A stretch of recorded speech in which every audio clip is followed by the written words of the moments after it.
Pizza replaces TikTok on the Leafs blue helmet. Do you give a fuck? Pizza replaces TikTok as a sponsor on the Leafs home helmet, the blue helmet. both kind of garbage. I wish it was more of like a classic Canadian company. I don't know. My hair's so gray right now. I wouldn't be talking about anybody's hair. But I thought it was great for Max that he just said, there's been so many times where we're questioning, is anybody just going to do anything? Yeah. So at least he's got the stones to show up. Man, it is hard to find that guy with jam these days. Like, it is hard, like, they don't exist. You try to find that guy that has that mega character, like that farm kid that's just will go through a wall and does not care.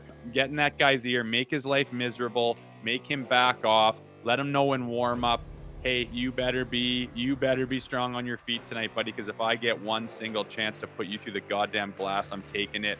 Just make him go like, oh God, like maybe I'll just chill out today. Some young lady had the audacity to put me up in the rafters after a little cross-ice sauce. Oh, Mitch Marner, you're not playing well, so the problem must be you have to play with Austin Matthews. Like, are you fucking kidding me? Like, that's what it comes to. Like, we got to split up. We got to split up Marner and Matthews to play better hockey. It's like, it's going to be a big story. You know it's going to be. You know it's going to be a big story. I'm not saying he's a garbage hockey player by any stretch. I'm comparing him to the guys that take their teams on their back and win Stanley Cups. That's what I'm comparing it to. It's a very high bar to set. And Mitch Marner, as talented as he is, I don't think he's that guy that's going to put a team on your back and take you deep into the playoffs and say, follow me, I'll lead the way, let's go to war. He's not. Whatever the hell's going on, it's got to stop because it's nonsense. It's just, I don't know. I know Babcock used to have a system where, like, the centerman on the line that was coming up, he would generally go on the ice first regardless of who came off. And that could kind of mix things up a little bit.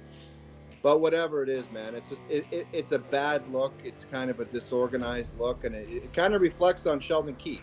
The problem with this is when you give the public absolutely nothing, when this massive question mark comes up and Corey Perry's leaving the team, it's the organization's decision, there'll be no more comments. What do you think is going to happen? It is going to be ripe with speculation and rumors. I think that would be a monumental price for the Leafs to pay. I'd be really interested to see what the deal would look like, but I think it would be a lot. Calgary's going to ask for something that Leaf fans would go, what? You're not getting that. Like, would you be shocked if Calgary didn't ask for, like, Mitch Marner, if you're going to want both of those defensemen? I think he's probably a valuable asset for somebody to get. I could see how the Leafs would want both of them, because 2 years ago, the Calgary had the number one defensive team in the league, and these guys were playing regular on that team. The NHL apparently is going to honor the 67 Maple Leafs. Can you tell me why they have to rub salt in the wounds?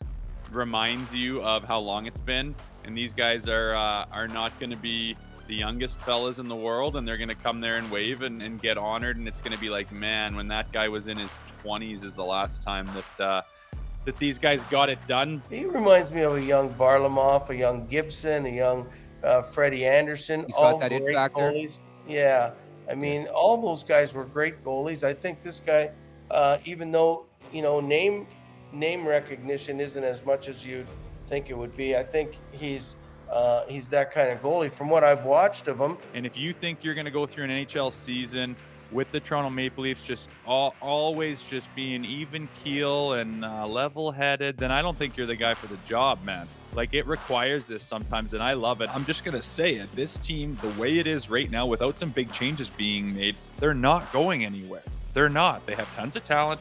They're neat and flashy at times. They're going to have highlight reels and players go on runs and do the things that they do all the time, which is neat, but they're not a team that's going deep in the playoffs that's going to go to war and win. Man, just have some support for your team. Well, I get that. I get that attitude. But if you're going to dive in and, like, put a lot of time and energy and you really care about this team, and you're going to do a show on this team like we're doing, what are you going to do every day? Say, well, hey, it's okay. Like, we support you guys. Like, what's the point of even having a show? Pom-poms. We should get pom-poms.